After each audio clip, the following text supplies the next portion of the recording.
Bien, mis hermanos, no cierren sus Biblias, ténganlas abiertas en este pasaje. Vamos, hermanos, a considerar un pasaje extenso.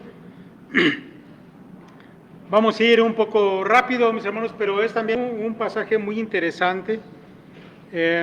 Y quiero comenzar allí en el versículo número 1 de este capítulo 13.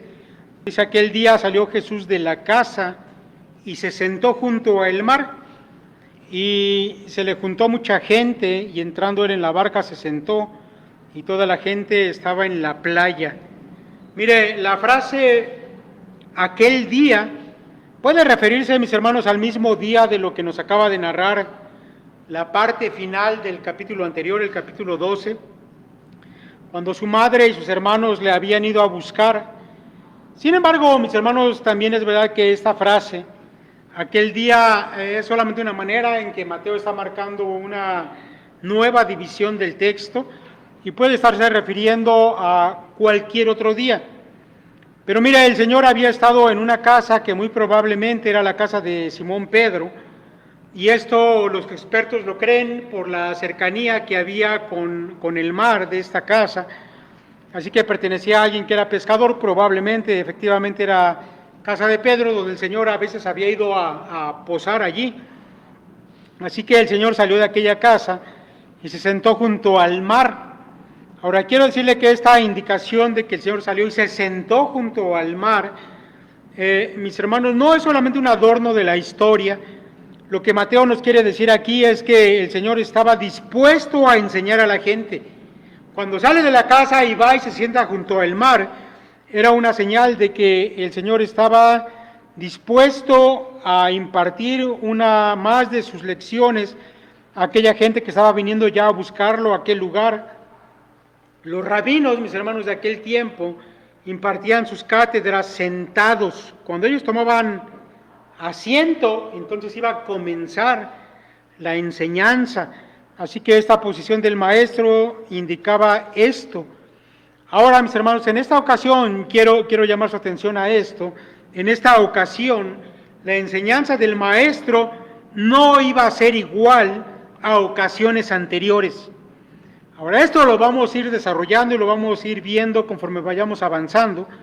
Por ahora solo quiero señalar, mis hermanos, que esta enseñanza que viene, que esta enseñanza que va a ser diferente de otras enseñanzas, debemos entenderla, mis hermanos, a la luz de los acontecimientos del capítulo anterior que se nos explicaron la semana pasada y que tiene que ver, mis hermanos, con ese rechazo una y otra vez en cuanto al Señor y en cuanto a su identificación como el Hijo de David, como el Mesías, que fue puesta en tela de duda. E incluso ustedes recordarán que cuando sana a aquel hombre que era quejado por un demonio, de manera blasfema, los religiosos del pueblo, los líderes del pueblo, acusan al Señor de estar en confabulación con los poderes de las tinieblas, y que incluso el poder con el que él obraba pues era el poder del mismo Satanás, lo cual, por supuesto, mis hermanos, se constituye en una blasfemia que es incomparable en el contexto en el que se da. Debemos entender la enseñanza del día de hoy a la luz de ese rechazo. Ahora, tomando en cuenta, mis hermanos, el contexto general del Evangelio de Mateo, cuyo propósito es mostrar que Jesús es el Rey prometido a lo largo del Antiguo Testamento, que viene a reinar no solamente sobre su pueblo, sino sobre todas las naciones, surge, mis hermanos, a la luz de ese rechazo, surge aquí una interrogante muy grande. Sin duda, mis hermanos, que en la mente de los discípulos surge una pregunta: ¿y qué pasaría si el Señor, siendo ese Mesías anunciado por el Antiguo Testamento, sin embargo, el pueblo le rechazara como rey? ¿Qué va a pasar entonces con el reino prometido? ¿Qué va a pasar con todas esas profecías que de manera extensa se refirieron al Mesías y a su reino en la tierra? ¿Quedarían sin cumplimiento? ¿Qué iba a pasar? Bueno, mis hermanos, precisamente la enseñanza del Señor ahora va a centrarse en responder a estas interrogantes, que sin duda, como ya lo he dicho, estarían dando vuelta en la cabeza de sus discípulos por lo que ellos acababan de contemplar, el rechazo de su maestro. Así que el Mesías maestro se sienta en aquella barca y comienza a dar la siguiente enseñanza. Dice él: he aquí, el sembrador salió a sembrar, y mientras sembraba, parte de la semilla cayó junto al camino, y vinieron las aves y la comieron. Parte cayó en pedregales, donde no había mucha tierra, y brotó pronto porque no tenía profundidad de tierra. Pero salido el sol, se quemó, y porque no tenía raíz, se secó. Y parte cayó entre espinos, y los espinos crecieron y la ahogaron. Pero parte cayó en buena tierra y dio fruto, cual a 100, cual a 60 y cual a 30 por uno. El que tiene oídos para oír, oiga. Ahora, mis hermanos, ciertamente que esta es una narración de lo que los oyentes del Señor sabían y veían cada día. La historia de un hombre que sale a sembrar y cómo la semilla que va esparciendo por el campo de siembra, sin embargo, cae en diferentes partes, en diferentes tipos de tierra. Ahora, de hecho, mis hermanos, más que la historia del sembrador mismo, esta es la historia o la descripción de los tipos de tierra en los que fueron cayendo las semillas. Debo, mis hermanos, entonces explicar algunas cosas acerca de esta narración, dado que la mayoría de los que estamos aquí no somos gente de campo, no estamos acostumbrados a ver este tipo de cosas y tal vez no entendamos algunas de ellas. Bueno, déjeme explicar algunas cosas. Primero, dice el Señor, parte de la semilla cayó junto al camino.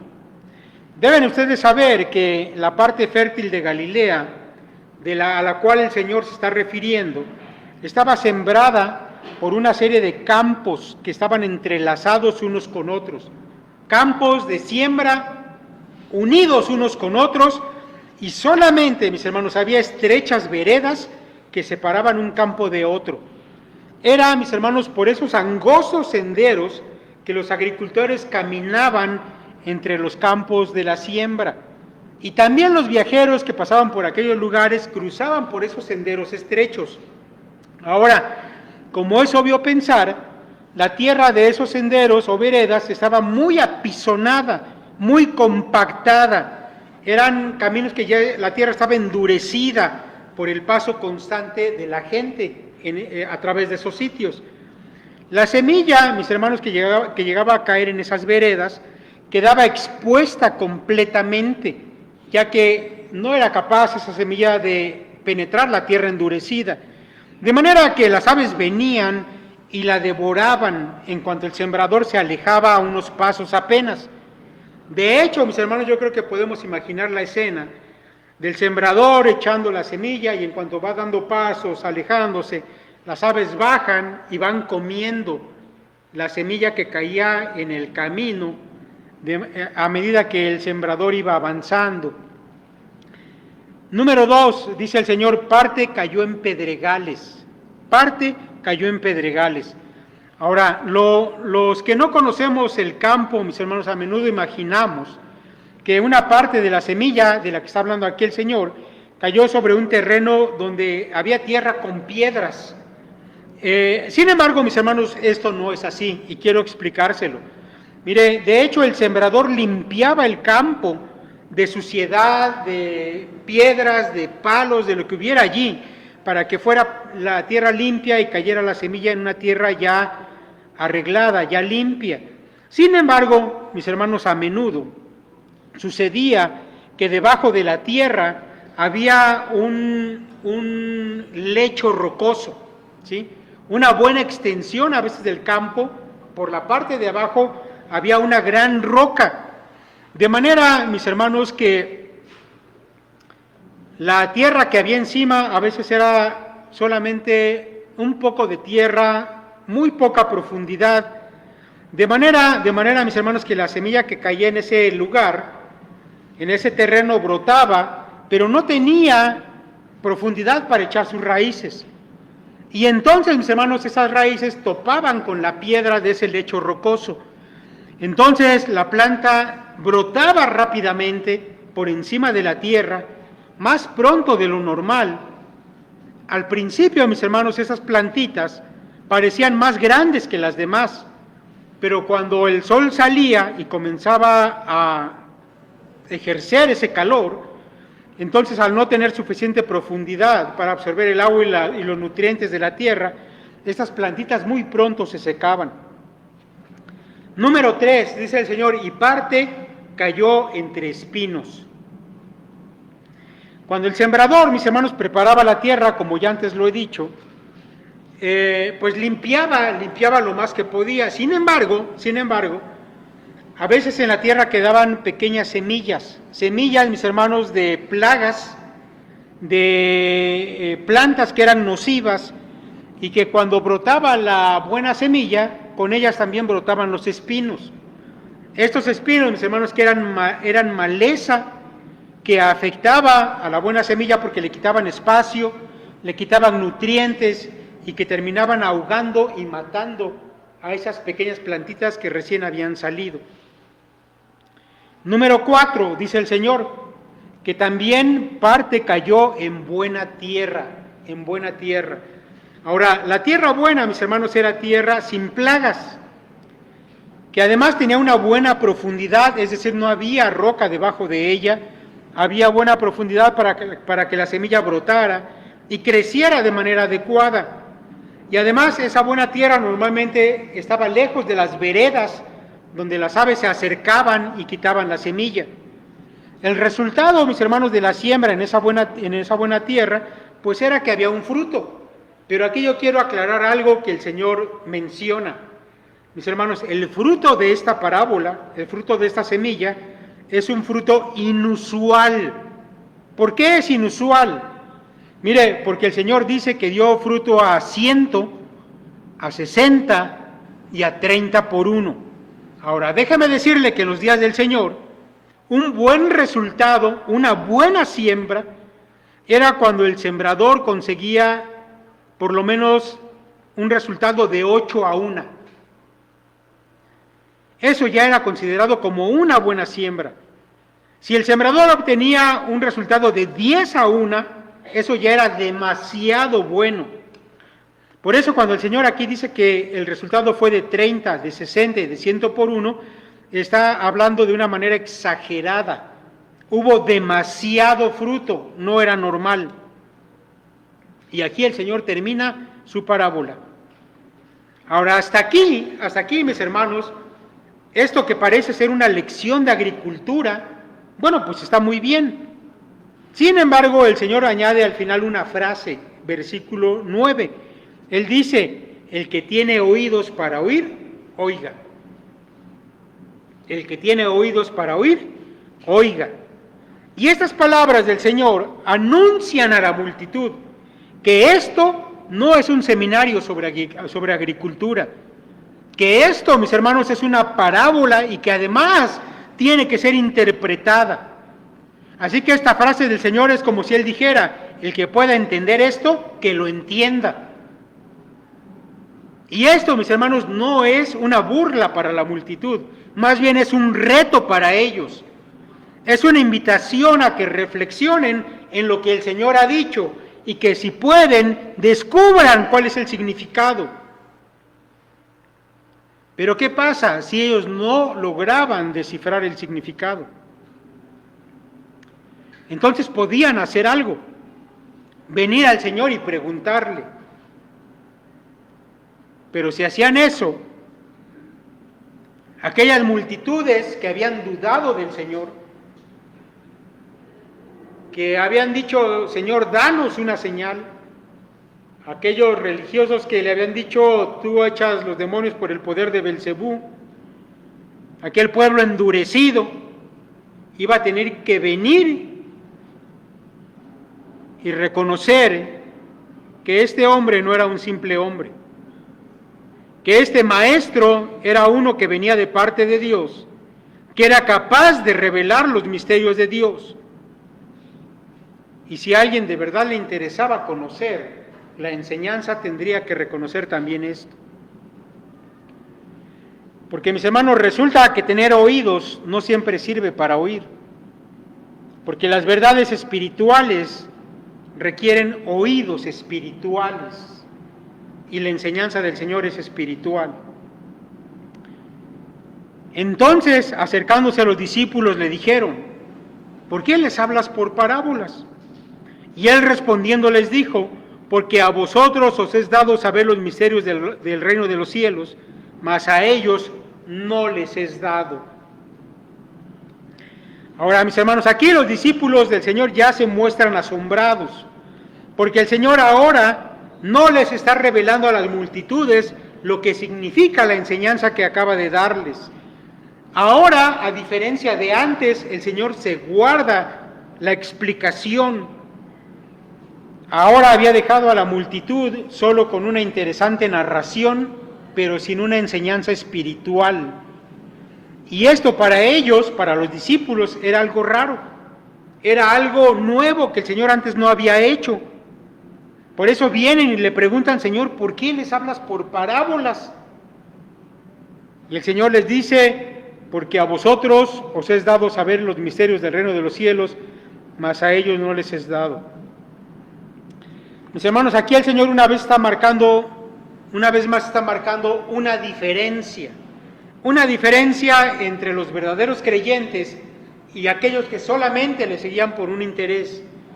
Y digo que lo está marcando nuevamente porque ya en el capítulo 12, precisamente al final de este capítulo, el Señor ha marcado una diferencia entre aquellos que son sus familias de sangre y que incluye, por supuesto, a todo el pueblo judío, que se creían hijos de Abraham y por lo tanto pensaban que por ese solo hecho eran ya justos delante de Dios, pero el Señor dice que no es así, que sus verdaderos seguidores, que su verdadera familia espiritual son aquellos que han tomado en serio el hacer la voluntad del Padre.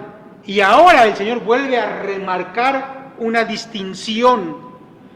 Así que ellos, los discípulos del Señor, los verdaderos seguidores, son privilegiados, porque a ellos sí se les ha concedido seguir teniendo acceso a la revelación de Dios.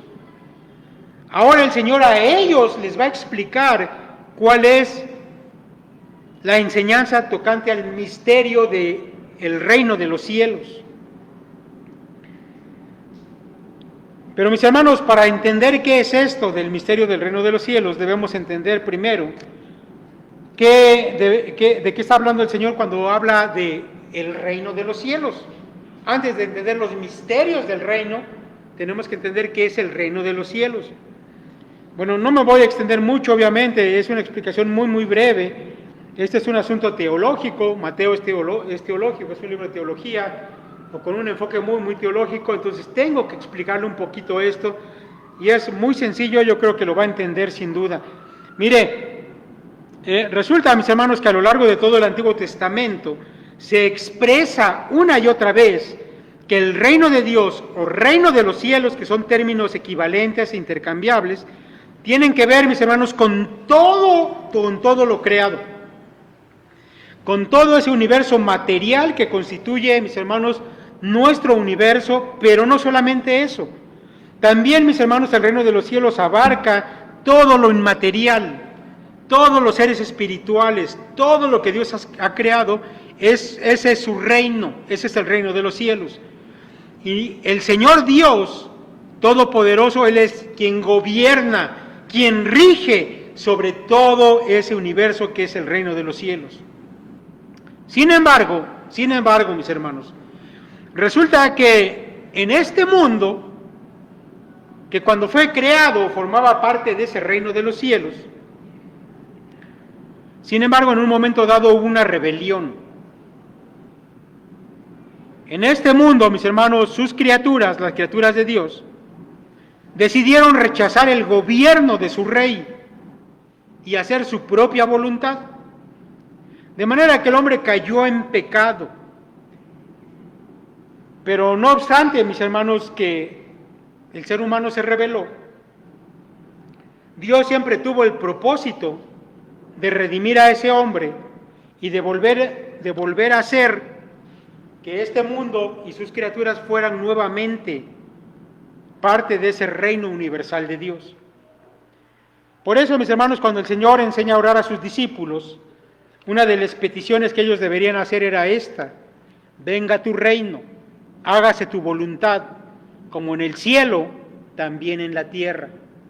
La oración de los hijos del reino debería ser esa: que en este mundo que se reveló, el Señor hiciera su obra y la voluntad de Dios volviera a cumplirse aquí, como se cumple en todo otro lugar del universo. Ahora, cuando el Señor vino a este mundo y comenzó su ministerio de predicación, y eso usted ya lo ha escuchado porque ya lo hemos predicado anteriormente, su predicación decía lo siguiente: arrepentíos, porque el reino de los cielos se ha acercado. Y en verdad, mis hermanos, que con la venida del Señor, el reino de los cielos estaba más cerca que nunca, más cerca de los hombres rebeldes. Se les estaba haciendo un ofrecimiento para que volvieran a ser parte de ese reino. Sin embargo, su propio pueblo terminó rechazando al rey y a su ofrecimiento. Mis hermanos, sin duda que este rechazo del rey tiene que ver con lo que en la mentalidad judía de aquellos tiempos había. Mire, déjeme decirle que los judíos habían centrado la mira en una manifestación material del reino de Dios. Como ya he dicho, el reino de Dios es todo cuanto existe, pero los judíos parece que habían hecho caso omiso de eso y solamente habían centrado su visión en una manifestación escatológica del reino de Dios.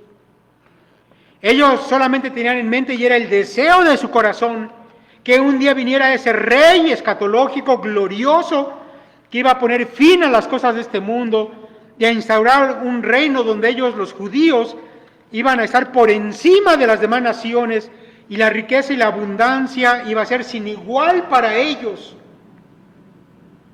Por supuesto, mis hermanos, que eso es una promesa de Dios, pero ellos no estaban entendiendo que el reino de Dios no solamente es material, que el reino de Dios sobre todo, mis hermanos, es de carácter espiritual, y que aunque hay una promesa de que un día el reino de Dios se va a manifestar en esta tierra de manera material, lo principal del reino no se percibe con los sentidos físicos, sino con los sentidos espirituales, como el Señor más adelante lo iba a mostrar por medio de la pluma del apóstol Pablo, cuando escribió allá en Romanos 14:17, porque el reino de los cielos no es comida ni bebida, sino justicia, paz y gozo en el Espíritu Santo. No es estar saciados, no es tener abundancia de cosas materiales. El reino de los cielos, sobre todo, mis hermanos, es de un carácter espiritual. Así que yo le voy a pedir que se quede con esto en la mente. El reino de Dios es tanto espiritual como material y puede y debe manifestarse de las dos maneras. Sin embargo, mis hermanos, parece que Dios ha decidido que haya un orden.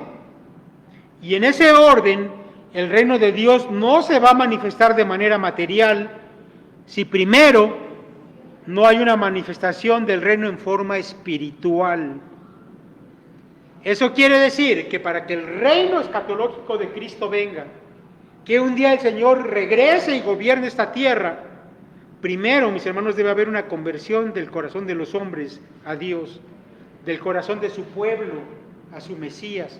Entonces vendrá el reino de manera física. Ahora, mis hermanos, ya una vez que he explicado qué es el reino de Dios y qué es lo que los judíos entendían, déjeme explicarle por qué el Señor a su enseñanza la llama los misterios del reino. Y se lo voy a explicar con un ejemplo, tomando en cuenta, mis hermanos, un pasaje profético. Y le voy a pedir, por favor, que me ayude abriendo su Biblia en Zacarías, capítulo 12. Zacarías, capítulo 12. Porque vamos a hacer aquí, mis hermanos, dos lecturas. Y le voy a explicar a qué se refiere el Señor con los misterios del reino. Zacarías capítulo 12, y yo lo voy a leer, yo quiero que usted solamente ponga atención y vaya siguiendo la lectura con la vista. En el versículo 10, La palabra de Dios dice así: y derramaré sobre la casa de David y sobre los moradores de Jerusalén espíritu de gracia y de oración, y mirarán a mí, a quien traspasaron, y llorarán como se llora por hijo unigénito, afligiéndose por él como quien se aflige por el primogénito. Ahora quiero aclararle que quien está hablando aquí es Jehová mismo a través del profeta. Y mis hermanos, Jehová está prometiendo a su pueblo que un día Él iba a venir a ellos. Y cuando viniera, el pueblo le iba a contemplar, y entonces iban a derramar lágrimas, iban a llorar, porque iban a recordar entonces que ellos mismos habían traspasado a su propio Dios, a Jehová. Este asunto de que iba a ser traspasado el mismo Jehová es una referencia profética a la crucifixión de Cristo. Ahora le voy a pedir que dé vuelta a la hoja y vaya al capítulo 14. Capítulo 14. Y voy a leer los versículos 8 y 9. Y quiero que se dé cuenta que continúa hablando el Señor Jehová. Pero ahora dice: acontecerá también en aquel día que saldrán de Jerusalén aguas vivas, a la mitad de ellas hacia el mar oriental y la otra mitad hacia el mar occidental, en verano y en invierno. Y Jehová será rey sobre toda la tierra. En aquel día Jehová será uno y uno su nombre. Ahora aquí Zacarías sigue hablando de Jehová, pero ahora viene a su pueblo y gobierna sobre la tierra. Ahora, esta lectura, mis hermanos, de Zacarías, donde se dice que Jehová iba a ser traspasado y luego se dice que Jehová iba a reinar sobre toda la tierra, en la mente judía esto conformaba un solo cuadro. Y los judíos, mis hermanos, de hecho, deseaban, anhelaban que el Señor ya viniera y que se sentara en el trono y gobernara toda la tierra. Pero cuando leían que Jehová iba a ser traspasado, no entendían a qué se refería esa palabra. Pero ellos ponían su corazón y su énfasis en Jehová reinando. Sin embargo, mis hermanos, entre el tiempo en que el Señor Jesús fue traspasado, fue clavado en la cruz, y el día en que el Señor regrese para gobernar la tierra, por lo menos hasta ahora, han transcurrido 2000 años. Así que lo que en la mente del judío era una escena que sucedía, que acontecía en un mismo tiempo, para nosotros que vivimos en el día de hoy sabemos que no es así. Que hay un intervalo de por lo menos 2000 años entre el Jehová traspasado y el Jehová que reina. Ese tiempo, mis hermanos, de intervalo, ese tiempo que ahora lleva 2000 años, no fue revelado por los profetas. Los profetas nunca dijeron que este tiempo iba a tener lugar, de manera que estamos hablando aquí de un misterio que en el Antiguo Testamento no fue revelado, pero que ahora el Señor Jesús va a revelar. No lo va a revelar a cualquiera, lo va a revelar únicamente a aquellos que están dispuestos a conocerlo como lo que Él verdaderamente es, el Rey de ese reino. Y entonces continúa diciendo el Señor: porque a cualquiera que tiene se le dará y tendrá más, pero al que no tiene, aún lo que tiene le será quitado. Por eso les hablo por parábolas, para que viendo no vean y oyendo no oyen ni entiendan, de manera que se cumpla en ellos la profecía de Isaías, que dijo: de oído oiréis y no entenderéis, y viendo veréis y no percibiréis, porque el corazón de este pueblo se ha engrosado, y con los oídos oyen pesadamente, y han cerrado sus ojos, para que no vean con los ojos y oigan con los oídos, y con el corazón entiendan y se conviertan y yo los sane. Pero bienaventurados vuestros ojos porque ven, y vuestros oídos porque oyen, porque de cierto os digo que muchos profetas y justos desearon ver lo que veis y no lo vieron, y oír lo que oís y no lo oyeron. Ahora yo debo decirles, mis hermanos, que toda esta porción que acabo de leer hasta aquí, esta última porción que acabo de leer, son palabras de juicio en contra del pueblo judío por causa de su incredulidad. Porque ya que el Señor, el Mesías, el Maestro había venido a ellos, en primer lugar, con enseñanzas claras, sencillas, explicadas por Él mismo. Pero a pesar de eso, ellos decidieron no creer esta enseñanza. Y déjeme decirle aquí que, mis hermanos, esta incredulidad del pueblo no era una incredulidad basada en la ignorancia, era una incredulidad calculada, después de que ellos habían escuchado y de que habían visto las señales que el Señor hacía. Por eso no tienen excusa. Y ahora el Señor no va a volver a darles esa enseñanza clara y sencilla. Ahora el Señor les va a hablar por medio de parábolas de aquí en adelante, las cuales no solamente son imposibles de entender para ellos, sino que además conllevan un poder cegador. Pues aún aquello poco que habían o pudieran haber entendido, a través de estas parábolas, eso poco les iba a ser quitado. Eso es lo que dice el Señor ahí. Ahora yo me pregunto, ¿cómo es eso? ¿Cómo puede suceder que el Señor, al hablarle por parábolas, aquello poco que habían entendido de antes les iba a ser quitado? Mis hermanos, yo creo que estos que habían decidido rechazar la verdad del Señor, ahora iba a ser quitado de su cabeza también eso poco. Debido a la incredulidad, al no entender las parábolas que ahora el Señor estaba contando, perderían interés en eso y dirían, bueno, no entendemos ya lo que está diciendo. Tal vez antes entendí un poco, pero ahora ya no entiendo nada. Entonces me vuelvo a mis viejos ritos, a la ley que siempre he mantenido, y aún eso poco que habían ganado es quitado. Pero también creo que otros, simplemente por el hecho de escuchar parábolas que no entendían, ya no había una continuidad en la enseñanza, de manera que perdían interés en seguir escuchando a Jesús, y pronto aquello poco también iba a ser olvidado, iba a ser relegado al olvido simplemente.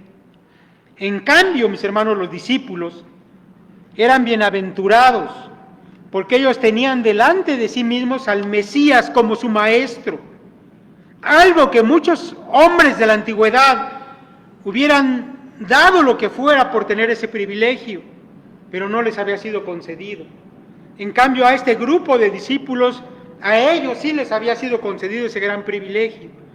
Así que el maestro va a proceder a darles la interpretación de la parábola, sin lo cual, mis hermanos, esta parábola no tiene más sentido que el de una clase de agricultura.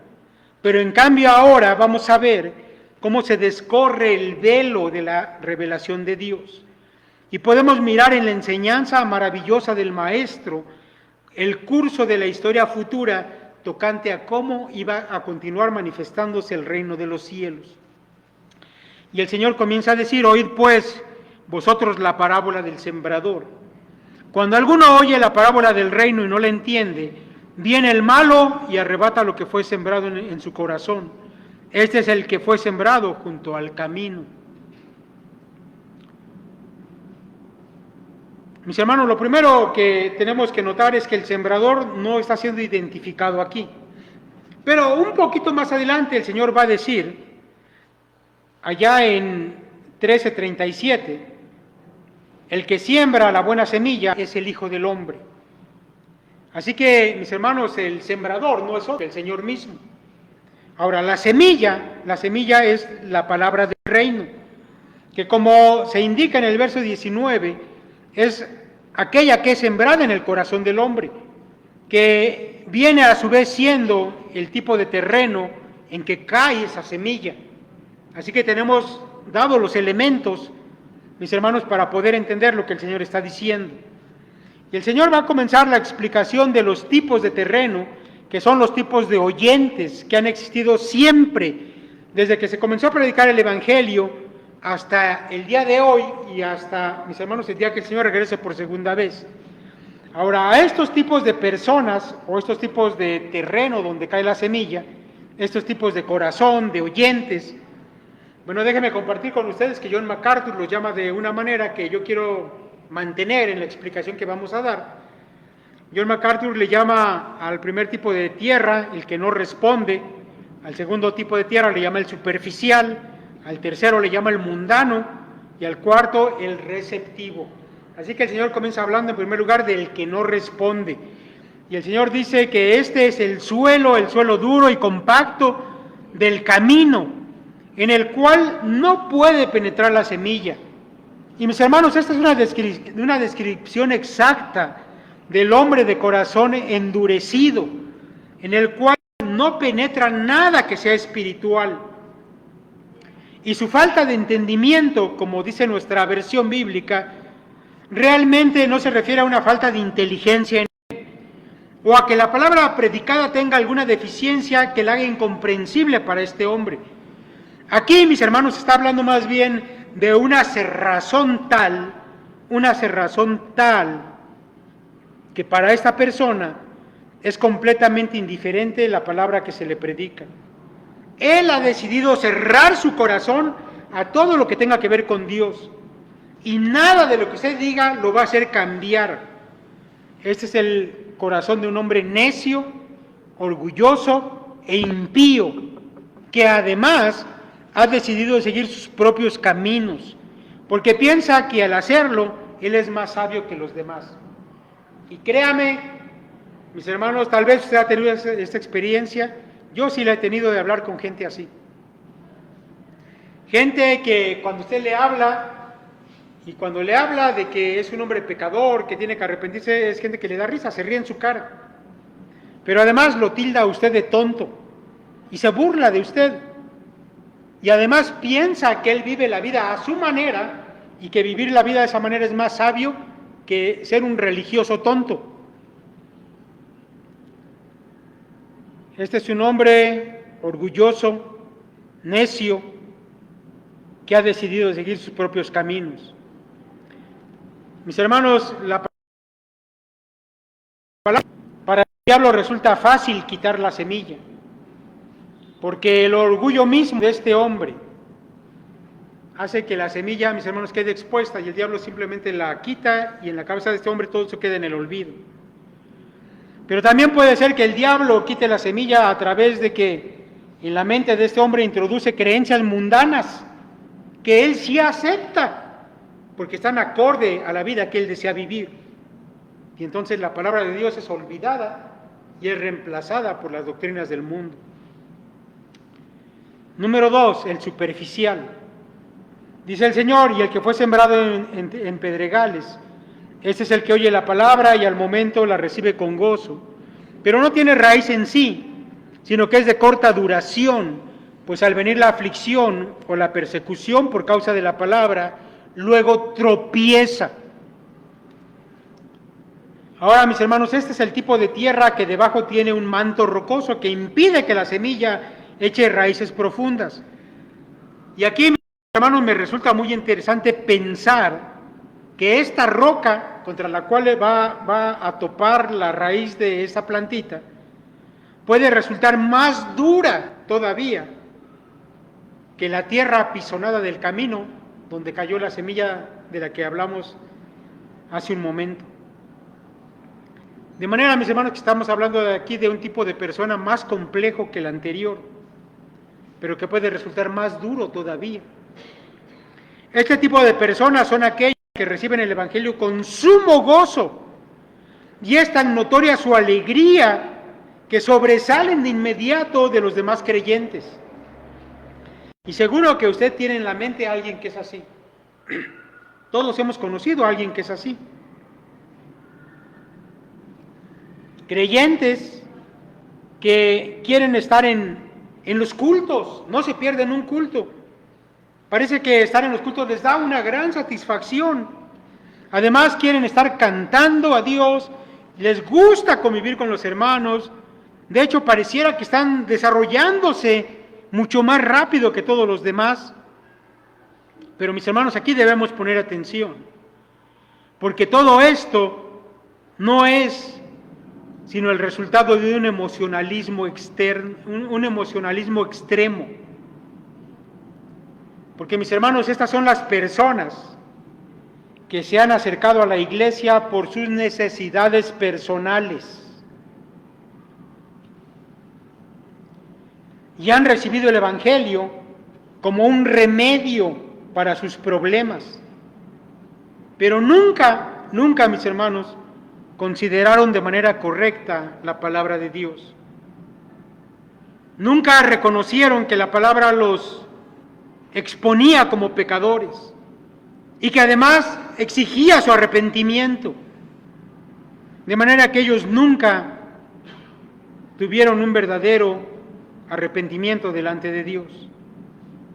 Ellos solamente fijaron su atención en las cosas que les eran agradables, porque ya que llegaron por problemas y se sintieron aceptados por la congregación, y además pensaban que Dios iba a resolver su problema de trabajo, su problema familiar, sus problemas personales, ellos están muy contentos de estar en este lugar, en este grupo.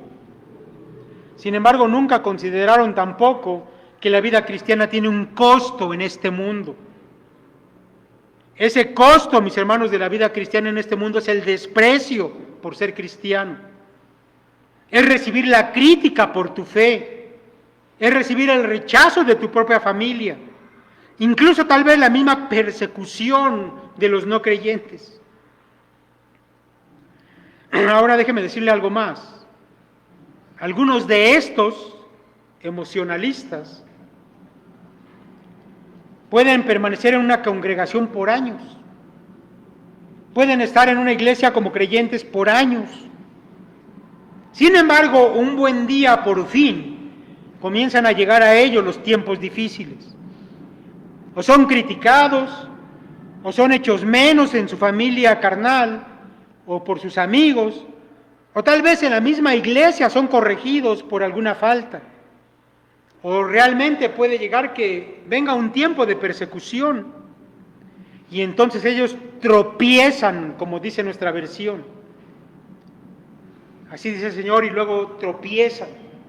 Cuando llega el tiempo de dificultad, tropiezan. Ahora yo quiero decirle que la palabra griega usada y traducida aquí como tropiezan, realmente es la palabra escandalizo. De donde proviene obviamente nuestra palabra en español escándalo o escandalizarse. De manera que esta palabra no solamente significa tropezar, mis hermanos, también puede significar dudar, enfadarse, desconfiar, ofenderse, estar disgustado, estar enojado, o realmente todo esto. Por lo cual, mis hermanos, estas personas terminan alejándose de la fe que un día abrazaron. Se sintieron ofendidos por algo que se les dijo, comenzaron a dudar, se sintieron amenazados y un día terminan yéndose sin haber dado fruto nunca. Número 3, el mundano. El mundano. Dice el Señor, el que fue sembrado entre espinos, este es el que oye la palabra, pero el afán de este siglo y el engaño de las riquezas ahogan la palabra y se hace infructuosa. Ahora, este tipo de terreno, mis hermanos, es el que contiene semillas pequeñitas de esas plagas de plantas nocivas para la buena siembra. Y representa, mis hermanos, a esas personas que aman el mundo y los placeres que el mundo ofrece. Y aunque ellos llegan en algún momento a recibir la palabra del Evangelio, realmente este nunca llegó a ser una prioridad completa para ellos, porque resulta, mis hermanos, que en su corazón ellos ya tienen otro amor, Ellos aman las riquezas y todo lo que las riquezas puedan darles. El Señor ya antes lo había dicho, nadie puede servir a dos señores. Y estos tienen en su corazón, antes de Dios, a otro señor, a un viejo amo, al que realmente aprecia, porque este tipo de personas les gusta vestirse bien, les gusta tener buenos autos, gozar de las cosas del mundo. Para ellos esto es una prioridad. Es más, se afanan por tener estas cosas. Y en su corazón, Dios va siendo hecho a un lado poco a poco, hasta que finalmente su fe se ahoga e irremediablemente muere. Su amor por lo mundano hace que estos supuestos creyentes nunca den fruto espiritual en su vida. Y mi hermano, déjeme decirle algo, porque esto lo hemos visto nosotros, que es posible que incluso ellos ni siquiera se den cuenta de eso. Pueden estar en una congregación por años y no perciben que están allí y no dan nunca fruto, porque están tan preocupados, tan concentrados por sus logros materiales, que nunca se dieron cuenta que lo espiritual jamás dieron fruto. Y yo lamento decir, mis hermanos, que hemos tenido personas aquí así, que evidenciaron, mis hermanos, que llegaron aquí por escuchar el Evangelio, que cuando tenían un problema venían corriendo a que se les solucionara su problema, pero cuando era el momento de venir a los cultos, de estar presentes, de crecer, ellos preferían estar allá en el mundo de vacaciones, estar en una fiesta, disfrutando de los placeres mundanos. ¿Y cómo lo sabemos, mis hermanos? Pues porque en sus redes publicaban lo que habían hecho el domingo pasado, y aparecían en una fiesta, allí tomando, allí de vacaciones, y las cosas de Dios, bien, gracias, a un lado. El apóstol Pablo, mis hermanos, en ese sentido que el Señor está hablando, dijo lo siguiente: porque raíz, utilizando este mismo ejemplo de lo que se siembra, porque raíz de todos los males es el amor al dinero, el cual codiciando algunos se extraviaron de la fe y fueron traspasados de muchos dolores. Y el apóstol Juan escribió: no améis al mundo ni las cosas que están en el mundo, porque si alguno ama al mundo, el amor del Padre no está en él. Porque todo lo que hay en el mundo, los deseos de la carne, los deseos de los ojos y la vanagloria de la vida, no provienen del Padre, sino del mundo. Ahora, mis hermanos, todas estas tipos de tierra, sin duda a nosotros nos sirven para evaluarnos a nosotros mismos, pero también para entender, cuando evangelizamos, dónde es que la palabra del evangelio que predicamos puede caer. Y si usted se da cuenta, son 3 tipos de terreno que no producen fruto, que la semilla muere sin haber dado resultado, y solamente hay uno que es receptivo. Por eso, mis hermanos, no se desanimen en la predicación. Lo sabemos, los hemos escuchado, y sabemos que sin duda hay un desánimo cuando le predican a uno y le predican a otro, y pasa el tiempo y nadie se convierte. Bueno, el Señor dio estas parábolas para que supieras que así iba a ser. Pero al final Él nos habla del 4º tipo de corazón, que es el receptivo. Dice el Señor: mas el que fue sembrado en buena tierra, este es el que oye y entiende la palabra y da fruto, y produce a 100, a 60 y a 30 por uno. Ahora, mis hermanos, yo quiero que usted se dé cuenta que este terreno es llamado por el Señor buena tierra. Esta es buena tierra. Sin embargo, mis hermanos, no hay que perder de vista que estamos hablando, a final de cuentas, de la misma tierra que las anteriores.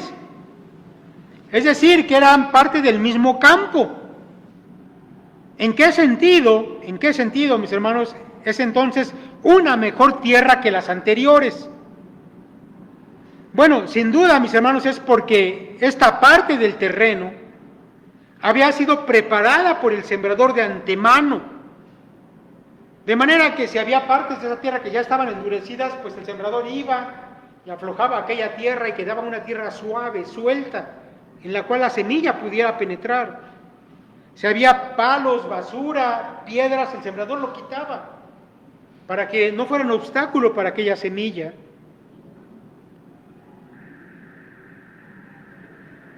Esta tierra había sido preparada para ser óptima en el cumplimiento de su propósito. Mis hermanos, sabemos que la humanidad completa es pecadora y que no hay diferencia entre un pecador y otro prácticamente. Sin embargo, aquellos que terminan recibiendo el Evangelio y siendo fructíferos son aquellos con los que Dios ha trabajado previamente, ha abierto los oídos espirituales, les ha hecho sensibles para entender la palabra, de manera que el Evangelio, cuando llega a su vida, obra para salvación y da un fruto en aquellas vidas.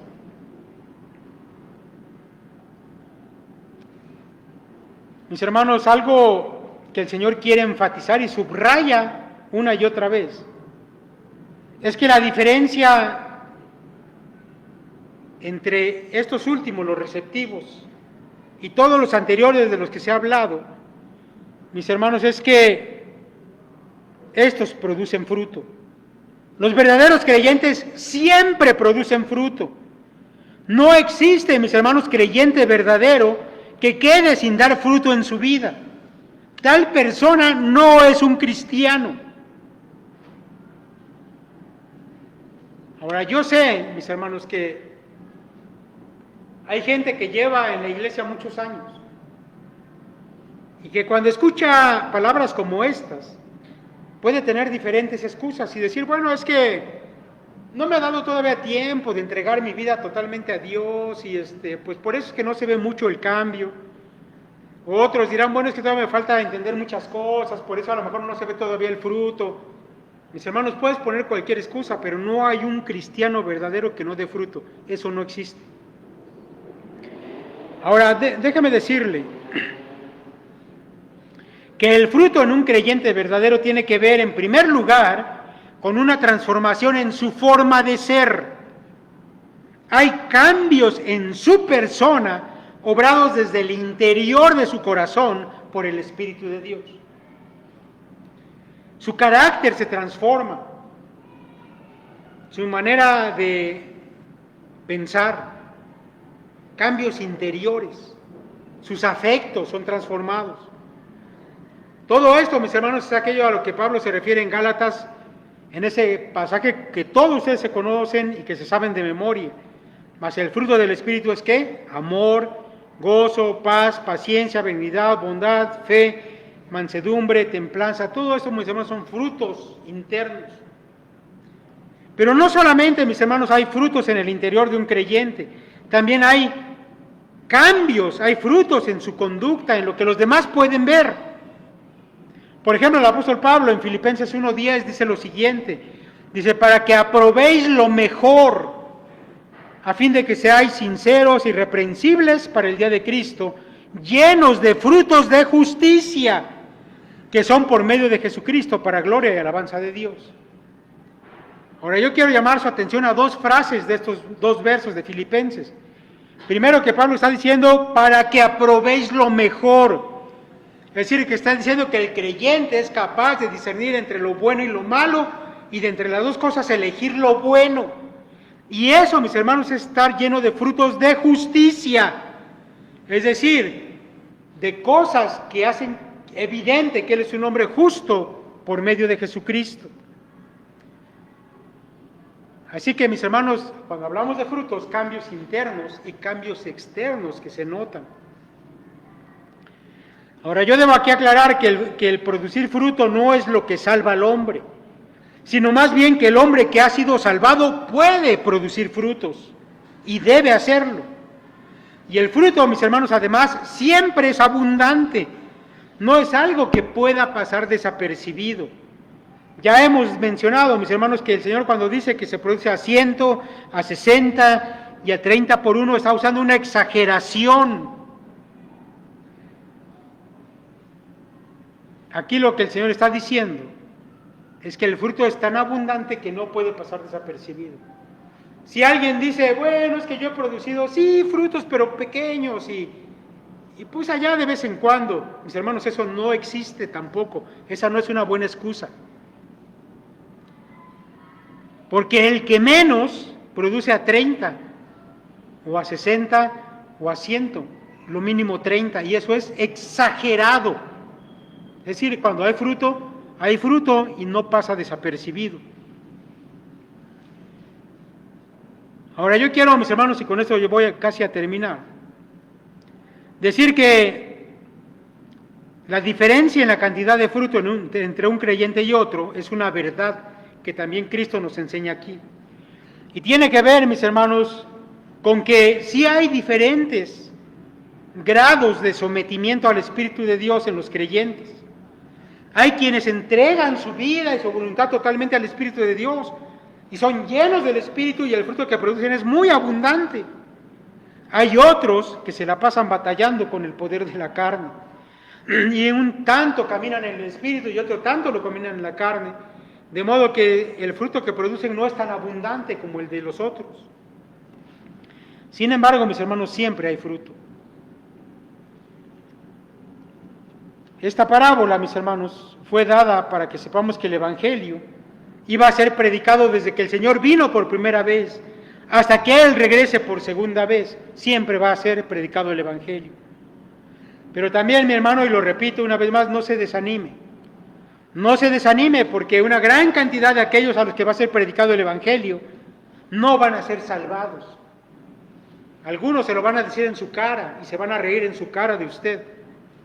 Otros tal vez den la apariencia de que ha habido un gran cambio, pero va a llegar el momento en que se van a ir de aquí, porque no tenían profundidad.